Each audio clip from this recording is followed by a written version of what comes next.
Welcome to IT Pro TV. I'm your host, Don. Coming at you live from San Francisco, California. You're watching IT Pro TV.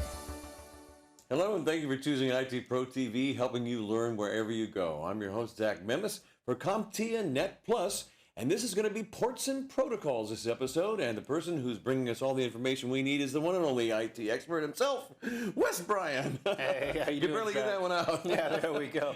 Well, I tell you, it's great to be here, and that's right. We're going to be looking at, well, some communication types, right? Ports and protocols. So, before we dive into all the various ports and protocols that we have to look at, let's just kind of step back for a second and let's break down what a protocol is, all right? When we look at a protocol is nothing more than a structured set of rules for communication. And we have different communication types, different services, different applications that, well, need to make communications across our networks today, more specifically our TCP/IP-based networks. And in other chapters or other episodes, we will talk more about something known as the Transmission Control Internet Protocol model, right? The TCP/IP model is responsible for moving traffic along the internet. Well, we need to know what services, what protocols, I should say, certain services are going to use. So that's what we're going to look here in this episode at. Now, the next thing I also want to talk about are ports. All right, the protocol is a rule for communication, and it means that if you're going to use that form of communication, both the source and destination of the communication have to be using the same protocol, right? We don't really mix and match. So, for instance, if I'm going to send email, right, from my client, the application that is sending that email is going to send it out a certain port. Well, guess what? On the other end of that communication, that protocol and port have to be the same, or we're not going to get that intercommunication, right? Ports, if you will, are a logical identifier, right? What they do is they logically identify what's known as an endpoint of a connection, right? So again, if I'm going to send communications from my host machine, let's say my laptop, to an email server, right? How do we identify that that is coming from me? Well, we associate that with a transport protocol, which we're going to talk about in this episode, as well as an IP address, and then identify the traffic with a port number that's associated at the end. Now, I do want you to understand that when we talk about ports, we've got a series of ports that the IANA, the Internet Assigned Numbering Authority, today it's ICANN, the International Corporation for Assigned Names and Numbers, have basically just allocated for different types of services, right? And they're basically broken up into three categories, right? We have what is known our well-known ports, all right? Our well-known ports are 0 to 1023. And inside of these ports, if you will, we identify all of our common networking services, all the communication types, things like DHCP are in this range, things like what you're going to see here, SSH, all of these commonly used services fall under this port range. Now, the next port range we have is 1024, again, 1024, all the way to 49151. And these are what are known as registered port ranges. And registered port ranges are certain applications and services. Companies would go to INA, and INA would allocate them for their different services, right? Now, the registered port range, you will see, sometimes is used for applications such as things like, for instance, remote desktop protocol. A remote desktop connection, if you will, software inside of Windows that's been in Windows for a very long time, right? That uses something known as port 3389, and you can see that Microsoft, when you, let's say if you were to identify that type of traffic out on your network, we could see that port 3389, if we have that traffic traversing our network using things like protocol analyzers, we know that it's associated with a protocol known as RDP. All right, now the last range is that 49,152, that's right, 49,152, all the way up to 65,535. Don't worry, I don't have any of these individual, well, a few of them I have memorized, and you're going to have to memorize some of them for the exam, but you don't have to memorize all 65,535 ports, right? But that port range, again, as a recap, 49,152 to 65,535. These are ephemeral ports, if you will. They're temporary ports. Sometimes you'll hear them called dynamic port range, the private port range, if you will. And this is a way, basically, computers will use these ports just to set up a communication so that we can identify the endpoint of where that communication is going. And then once the communication is done, they get reserved, basically thrown back over in that large pool. And your computers, again, they use them dynamically. So that's kind of why they've got a few different names, dynamic, private ports, if you will. Dynamic because of the fact that My computer might be using one of those ports now, and when that port closes down, well, guess what? It could use a completely different port after the fact. All right, they also call them ephemeral ports or temporary ports, if you will, because, again, they associate the endpoint of the connection. Once those ports are used, they're not necessarily associated with really any type of communication, and you can see all different types of computers and devices using them today, and once they're no longer needed, they go back over into that pool, but nothing in that pool specifically is typically reserved by our internet standards bodies within that range. So the 3 range is, again, a well-known port range. We have the registered port range, and last but not least, we have the dynamic port range. These ranges are going to be important for you to know on the exam because they might give you some of these ports that we're going to talk about here in this episode. And essentially what they're going to say is, what port range is that in? And it's going to be up to you to understand and know and identify those on the exam. All right, so with that being said, let's talk a little bit about the protocols that we have that we need to be aware of for the Net Plus exam. The very first one, all right, I'm going to talk about. I'm actually going to kind of go out of order here on this one, Zach. Throw Zach a curveball. I'm going to write down my notes, and then I'm not going to use them at all, right? So, and there's a reason here, because one of the first ones that they call out is something known as Secure Shell, SSH. But I'm going to skip down the list, and I want to talk about another one here, and that's something known as Telnet. The telecommunication networking protocol, if you will. Telnet. Telnet's an oldie but goodie. It's been around for on the internet before the internet was even the internet. It goes back to the days of ARPANET. It's been around since the 70s, and it is again a tried and true protocol that allows you to make a remote logon to another computer, to another host. And what I mean by that is I have a computer right here, and I need to connect to another computer, and I need to be able to issue commands against it. Now, Wes, I know you're terrific with history. Was it called Telnet because of telephone, Telnet? I mean, was that involved with that or no? Well, a little bit, but not the telephone, just the telecommunications part. Okay. So that side could be, you know, because a phone is telecommunications I as remember well. in high school we had the huge computer room and I heard phones in cradles and things like that. Well, this goes back to those days, and let me go ahead and expand on that because I know that back when you had like 5 people connected to ARPANET, right? I say 5 people, 5 entities, universities, and military. I would listen to stories of some of the guys that are in Silicon Valley as now when they were going through university and saying, hey, I'd love to jump on that ARPANET with Telnet and control that remote computer, right? And that's what it's for. It's for a remote logon. It goes over what is known as port 23, and I want you to remember that. So if I have a protocol analyzer and I want to find out what type of traffic, what kind of communications are going on the network, and I see there's traffic bound for port 23, I know it's going to be a Telnet communication. Now, oldie but goodie, Telnet, when those days, because there wasn't in the early days of our internet working communications, there wasn't a lot of necessity for privacy, excuse me. And why is that? Well, because in those days, you didn't have a lot of people connected to networks, right? But this is well past the .com boom. That's long since not been true.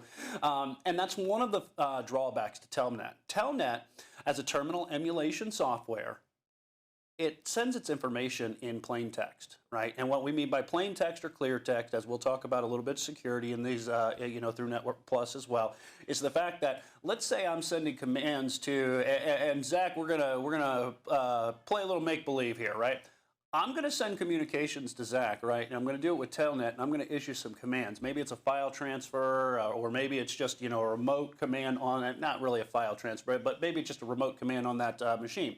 The problem is if I'm sending communications like that to Zach and it's set in plain text, somebody could be out here on the sidelines and they could be scraping that information and gathering it, doing packet capture, and they can see all of the information that is in that type of those type of packets, right? So it's a security vulnerability. And that leads us into our one. I've got one up here on our computer, and this is something known as SSH. And that's why I wanted to kind of preface SSH, just talk about Telnet prior to SSH. Because today's day and age, we need encrypted communications. We need secure communications, right? So for instance, let's say that I'm going to issue some commands against maybe a switch or a router, right? I don't want Zach to be able to be out there, and if I'm doing this in Telnet, be able to scrape that information and see the configurations, the configuration database, any of that information that I'm issuing against something like a router or something like a switch, if you will, something like a server, right? But if we use SSH, the secure shell, and we connect to port 22, what we're doing is we're actually sending an encrypted communication, and it goes through an interesting process. Very basically, what you have is you have a client. Remember, these are client-server protocols, and if I probably should have said that too. And in services, we have clients that are requesting a service through these protocols, and the servers are actually out there listening for that incoming communication. Just remember that clients, like we've talked about in other episodes, a client is a computer that requests resources from another computer. A server is that computer that provides those resources. So there's a client initiation in SSH. It means, hey, I need to connect, right? Well, what happens is the server or the device on the other end that's providing that service that you're going to connect to, what it does is it sends a public key. We'll also talk about asymmetric encryption in other episodes as well, but for now, and if you're not aware of that, go check out some of our public key cryptology, right? It sends a public key. And then from there, what we do is my computer, now that I've got the server's public key, we can generate these session keys. They call it a symmetric key. It just means that there's one key versus asymmetric, which is two. And then I generate that session key, and I encrypt it with the server's public key. Now, the only key that can unencrypt that information is the server's private key. Well, there's a reason it's called the private key. Only the server has it. So when I send that encrypted package back over with the session key, essentially what the server can do is basically strip off that encryption, see the secret, a session key that we've sent, and now from here on out, we're going to send encrypted secure communication, and my client can log on and then can also issue commands after that fact. So SSH is a very good protocol when you need to make a remote logon, and you don't want anybody else to know what's going on. You don't want anybody else to eavesdrop on that information. It allows us that confidentiality that we talk about in the CIA triad, the three principles of security: confidentiality, integrity, and availability. Remember, confidentiality is done through encrypting your information and not sending it over a network in clear text. All right. Oh, and let me make one mention of something else about SSH. There's a couple of versions of SSH. The first one is considered vulnerable. It has some security vulnerabilities, so they have SSH version 2, and that's what you should be using today. And again, the old one isn't really good. I always write down in my notes, version 1's bad, version 1 or 2 is good, and that's just because in version 2, well, one of the things is that they have this enhanced key exchange that just makes it a little bit, a lot of it more secure, if you will. All right, so that's SSH. All right, now the next thing that we need to know about is what is known as DNS. Now, when we look at DNS, and we'll talk more about the DNS hierarchy, Zach, in other episodes, understand that we just want to know the protocols and their ports in this episode, because there's a lot more to DNS than what I'm about to tell you, but you'll get the basics here for now. Just knowing that, well, domain name system, right? So if we can look at my computer here, right? So I have what's known as a DNS client. The DNS client basically sends out a resolution request, says, hey, I have this name and I can't find the IP, right? That's what DNS is responsible, taking those names and mapping them to IP addresses like we'll talk about or have talked about in our DNS episodes, right? So what happens is my computer, the DNS client, says, hey, I need an IP, or I've got a name, and I need you to resolve that to an IP address so that I can communicate with it. In this case, we're using www.google.com, right? So when I launch up my web browser here, right? I launch up my web browser, and I'm going to do a search, right? It's not my web browser, but that my web browser needs to know how to find Google, right? And how does it find Google? Well, it basically sends out a name resolution request out to, in this case, could be your internal company server. If you're in a home network, then you probably don't have a DNS server on your local network. You're like, I didn't install a computer. Well, that's going to be your ISP's DNS server, right? And what your home router is going to do is you're going to say, oh, you need a name request? Let me go ahead and send it out to your internet service provider, and they'll provide you a name, the IP address. So that's basically what's happening here, right? Essentially, a client request is sent to the DNS server, all right? Now, the DNS server goes through this process, right, where it says, I don't own Google. Well, let me go ahead and let me send you out to Google's DNS server. And another process, again, like I said, it's a little bit more complex than that, but for the basics, it's happening over port 53. So when name requests, resolution requests through DNS happen, they happen over port 53. All right, now from the server side, this is just the client side. From the server side, what happens is in this case, let's just say Google's DNS server says, oh yeah, I could find, I know where www.google.com is. You could find it at this address. And it responds back to, in this case, the company DNS server or your ISP's DNS server. Google's DNS server responds back and says, guess what? You can find www.google.com at this IP address. And again, the big thing here, the big takeaway is that it's port 53. That's our DNS port, all right? And we get our answer back, and the answer is delivered back to the original client who asked the question. And again, this is over something known as UDP. Now, I haven't mentioned user datagram protocol, and I haven't mentioned transmission control protocol. So we'll just put the brakes on that one, and we'll come back to that at the end because it is important to understand those two transport protocols, all right? Now, we also have a series of file transfer protocols, if you will, right? There's been quite a few of them over the years, and one of them that has been around just as long as Telnet is the file transfer protocol, right? FTP. FTP is another one of those oldie but goodies, and it's still kept around because it's highly optimized for large file transfers. All right, so if we could take a look at my screen here, file transfer protocol is a weird one in the fact that for the most of these protocols that we talk about, you're going to see there are a couple of exceptions to that. It typically has a single port, all right? Not so with FTP. FTP is one of those ones that's a little bit more greedy. It takes two ports. And what we mean by that is when I need to initiate and, let's say I need to connect to a file transfer protocol server, an FTP server, and I need to upload or I need to download a file, I have to initiate the command that starts that exchange, whether it's pulling that file down to my local computer or sending it up to the FTP server. And when that happens over port 20. Or excuse me, I'm sorry, port 21. Let me be specific, we'll get those wrong on the exam. Port 21. So the commands that I issue to tell the FTP server what I'm going to do, that goes over port 21. Now when the data exchange happens, again, remember, file transfer protocol, you could be sending it up to the server or what they say, pulling the file down to maybe your local client. That's going to happen over port 20.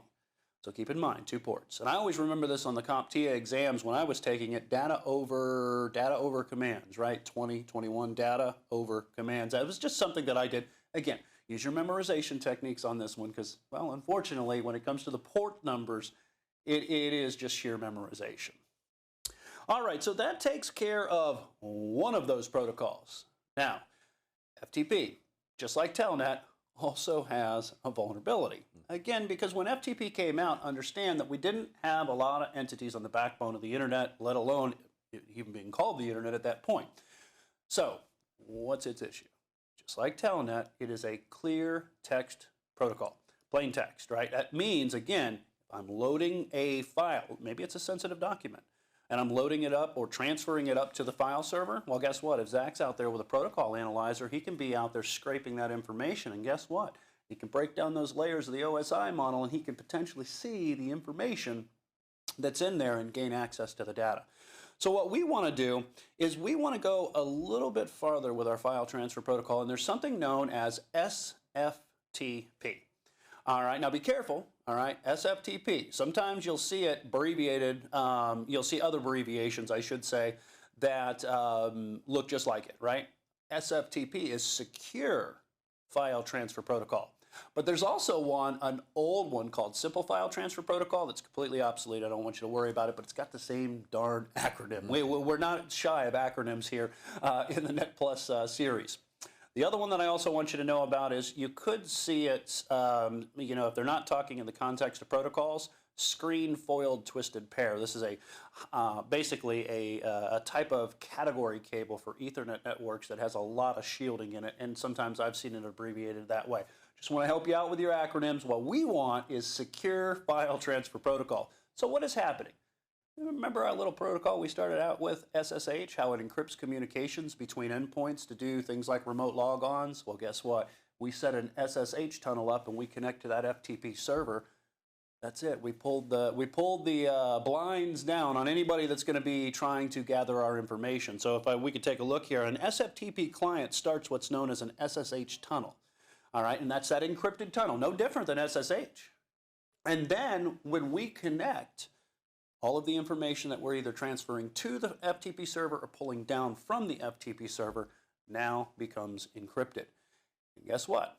It's great for confidentiality. It means, picking on Zach, Zach, you've been a good sport so far. Zach's our hacker, and he wants to get access to that information. Ethical hacker. That's right. That's right. Well, we'll remind it. Zach's got his white hat on, not the black hat, right?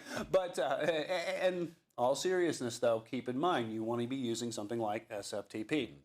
Now, FTP and SFTP, these are connection-oriented services. All right, and FTP has a lot of overhead in the fact that you can issue commands, you can transfer files, but sometimes what you need is just a very simplistic way to send files across the network, right? And that's the other one I want to talk about. And if I didn't mention it, SFTP uses the same port as SSH, so port 22. And Zach, I absolutely love that when you can remember 2 ports, 2 protocols, and the ports are identical.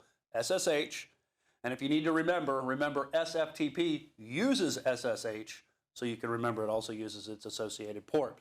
Now, sometimes, like I said, even as highly optimized as FTP is, right? Sometimes you don't need those commands. You just need a really quick, minimalistic way to send things like even small firmware files or config files, if you will. And that's where something known as Trivial File Transfer Protocol comes in. Now, this is a little bit different because what it uses is something known as User Datagram Protocol, right? So it's a little bit more streamlined, a little bit faster, and it doesn't have the overhead, if you will, network overhead, communication overhead as FTP. So know that Trivial File Transfer Protocol, again, it's a stripped down version that runs over the User Datagram Protocol, and it uses port 69, all right? So important stuff to remember there. All right, so that takes care of a handful of the ports that we need to talk about. I think the last one, Zach, looks like we got enough time. We might have to go into a part 2 on this one that I want to talk about are the email protocols. And the email protocols are important, and they are important to understand because even if you're not going to be, let's say, a networking guru, all right, we definitely want you to be a networking guru, and if you're going to go into a networking position, you're definitely going to have to know these. But even from basic client configuration on the email side, you're going to have to know these ports. All right. And if we could take a look at the screen here, I've got one of the first ones I want to talk about. All right. This is known as SMTP. All right. This is another one of those email protocols. Been around for a while, right?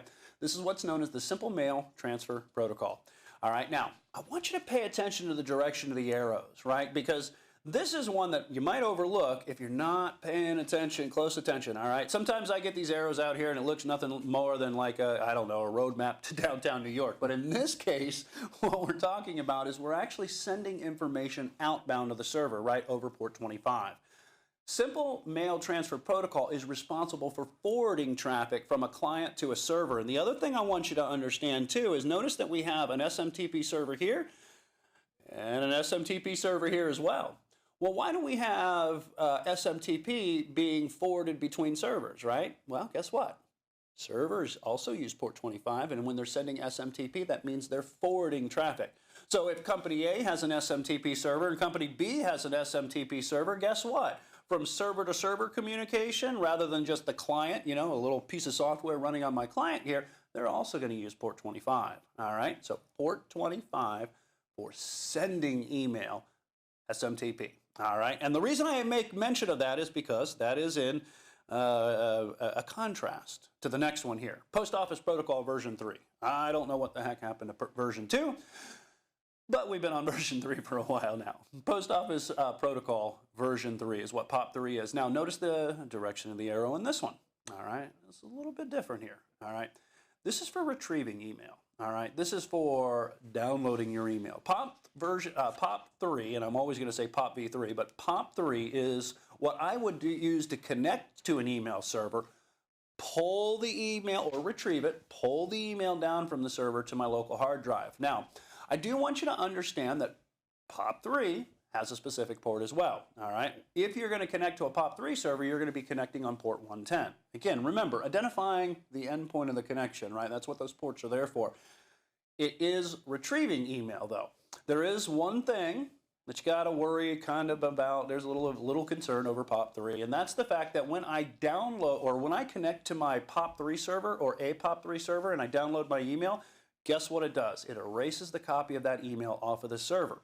Now, that doesn't seem like a big deal, all right, because we're so used to using the third email protocol, which we'll talk about here in a second, that we don't think about it, right? If you think, Zach, I don't know if you're like me, but I use Gmail a lot, or I use Office 365, and it doesn't matter where I go to log in, I have access to my email, right? Well, with a POP3 server, let's say that you're at home and you connect to your company's POP3 server and you download your email and it's got a copy of some important statistics that you need to present to your boss, right? Well, when you connect to that POP3 server and you download or retrieve your emails, it erases those emails from the server, and then you go to work. Come into work and you connect to the POP3 server, and guess what? Those emails are gone. You downloaded them locally to the client when you first connected. Now, I do know, and I am aware, that there is an option to leave a copy up on the server, but that's one of the drawbacks to POP3. All right. Now, if you want to be able to manage your emails on the server, and you want to work with them, create folders, doesn't matter what computer you go to, that's where you're going to use, if I can say that right, don't lose. That's where you're going to use the last email server or email protocol that we want to talk about here. And what I've got here is an example of what is known as IMAP. All right, that's the Internet Message or Mail Access Protocol. What this allows me to do is this allows me to connect to the server, and I can manage, download, and work with my emails just like I could if they were stored locally. And I can log into any web browser that that supports it today. That's what we commonly use today, right? IMAP. And that's why if I log into Gmail, I can go to one web browser, one computer, I can look and retrieve my emails, but they're on the server. They look to me as they're local, right? I can see them in the web browser, but then I can go over to another computer and I can log in. I can connect to that IMAP server, and guess what? Still have access to my email. All right, so 3 of the email protocols. Oh, and the last one there, IMAP, that's port 143. All right, so we've got port 25 for SMTP, we've got port 110 for POP3, and we've got port 143 for IMAP. Keep in mind your email protocols, and Zach has given me the old evil eye when it comes to this time, so it does look like we're going to have to put a comma in this episode and come back with a part 2. Well, you do a fantastic job, and it's amazing everything that you remember, and you're able to share it with us so fluidly. Thank you so very much. And so, of course, this is Ports and Protocols Part 1. There'll be a Part 2, and this is inside the compTIA Net Plus series. Make sure you watch every single episode.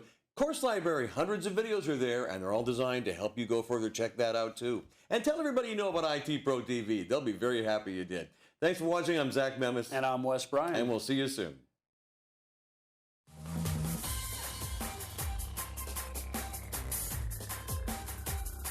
Thank you for watching IT Pro TV.